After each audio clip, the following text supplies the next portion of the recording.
Hi there, Panther families. My name is Mr. Uebbing, and I am your student's social studies teacher this year.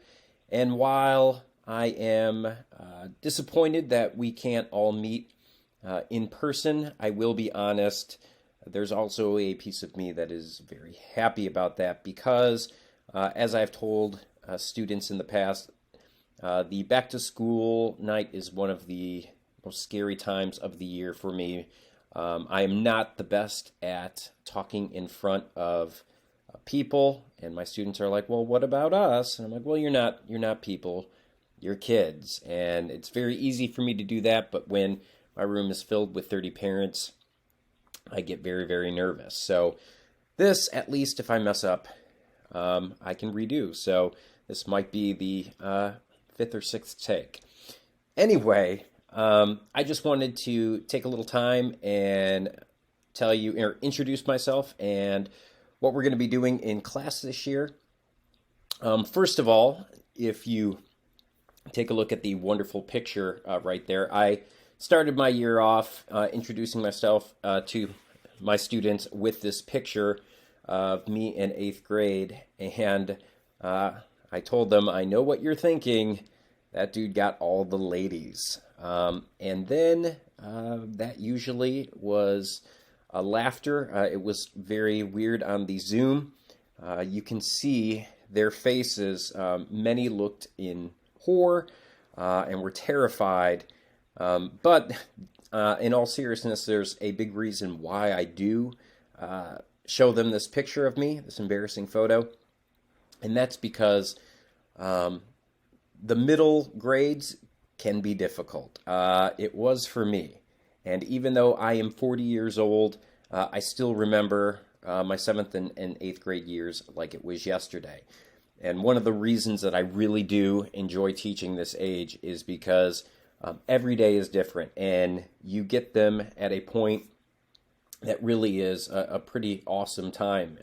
They're kind of stuck in the middle and being pulled in two different directions. You know, one day they're wanting to be that little kid. The next day, they think they're all grown up.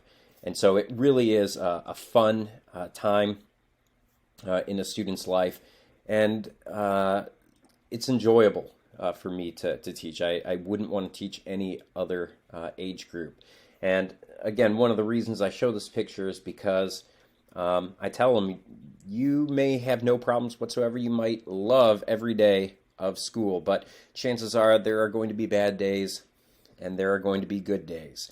And just to let them know that, trust me, no matter what, that guy went through it.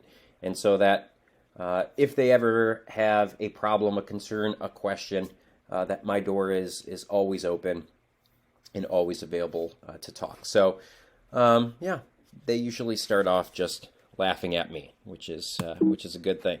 Anyway, to move on, just a little bit more about me. I double majored in history and secondary education and graduated from Butler University in 2002. I do still enjoy watching Indiana's best basketball team at Hinkle Fieldhouse, even though some IU fans and Purdue fans might disagree with me, but I think the record holds true. And I also did receive my master's degree in education from Indiana Wesleyan in 2012. And this is what I normally just share with the students. But anyway, yes, I like to run and all that. My family, I have a 1-year-old son, Jack Thomas Lance Uebbing. He was born in 2014, so he is starting first grade this year and learning to read. So that's been a fun adventure so far. I also have 2 cats. So my career, this is my 17th year as a teacher. I spent my first 11 years at Creston Middle School in Warren Township.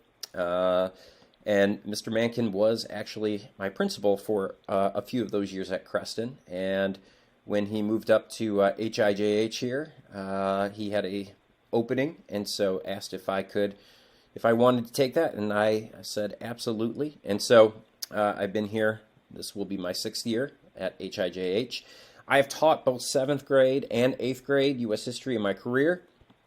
Love both of them. I have coached, am the social studies department head, and if you ever attend or attended a football or a basketball game, chances are you've had to hear me announce. So I might need to apologize. Anyway, for 8th grade, I tell them it's very, very different than 7th grade. I usually ask my students, how many of you absolutely hate social studies? And honestly, this year, there weren't too many. So that shows you just how good they must have enjoyed it in 7th grade. But for the few that do, I really take it as a challenge, because I want this to be their favorite class, or at least find it a lot more interesting than they may have prior. But it is very different than 7th grade. 7th grade, you have 10,000 years of history throughout the entire Eastern Hemisphere. And so it's very surface level, whereas 8th grade is U.S. history. And so we're going to go through maybe 200 years of social studies in just one area. And so it's a lot more deeper level. It's not necessarily memorizing facts and dates like maybe way back when I was in school. It's a lot more critical thinking and cause and effect and that sort of thing. So basically, how the year shapes up, we have just started talking about European exploration and Christopher Columbus discovering the New World, and how the Europeans coming over and their attitudes towards Native Americans kind of set up this atmosphere in our country today where there's a lot of conflict. And so that's one thing that we're going to talk about, is how at the seeds of our country being born, did we get to a place where we are today, and how can we overcome a lot of those things. So starting with Europe, we'll eventually get into something pretty cool. It's a CSI investigation talking about the mysterious disappearance of the Roanoke colony. We'll do a little Jamestown, talk about the Pilgrims. There's a fun simulation that we do every year on the Salem witch trials, in which we talk about mass hysteria. And so I don't want to give too much away in case students hear this, but it is it's fun. And then by the time first quarter ends, we'll get to the 13 colonies. I also do take some time out around September 11th to do a thing on 9/11. I know that that's an event that is seared in our memory, but for these students, even though they know 9/11, they don't know 9/11. And so I usually show a documentary called 9/11, which was two French brothers. They were doing a documentary on what it was like to be a New York firefighter, and it just so happened that as they were out filming, they got the footage, the only footage of the rescue inside the towers. And so it's a very, very powerful thing. We usually will have a guest speaker as well. We did last year talking about 9/11. So it's very, very interesting and cool to see the students kind of discover what we all went through. The second quarter, we're talking about French and Indian War. We do a little taxation without representation. Talking about the taxes, students will create their own propaganda posters on one of the taxes. We'll also get into the American Revolution, and like I said, the causes and effects of all of that. The third quarter in January is really some fun stuff. We'll talk about the Constitution, how our government works, or in our case, maybe doesn't work, and how bills come into laws. And this is a really fun thing that we do. Mr. Rung's class and mine, our students are going to be asked to create their own law, their own bill, and then they present it in front of the class, and then we as a class will vote on it. One of our classes will be the House of Representatives. The other class, Mr. Rung's, might be the Senate, and so we vote on it. And if it passes one of the houses, that student will go to the other class and present that bill. And so they too will vote on it. And if it passes both houses, Mr. Rung or I will either sign the bill into law, or what I like to do, I veto it just for the heck of it, to show them the process of overriding that veto and all of that. So it's a good time for students to debate, ask those critical questions, investigate, and see how our government actually works.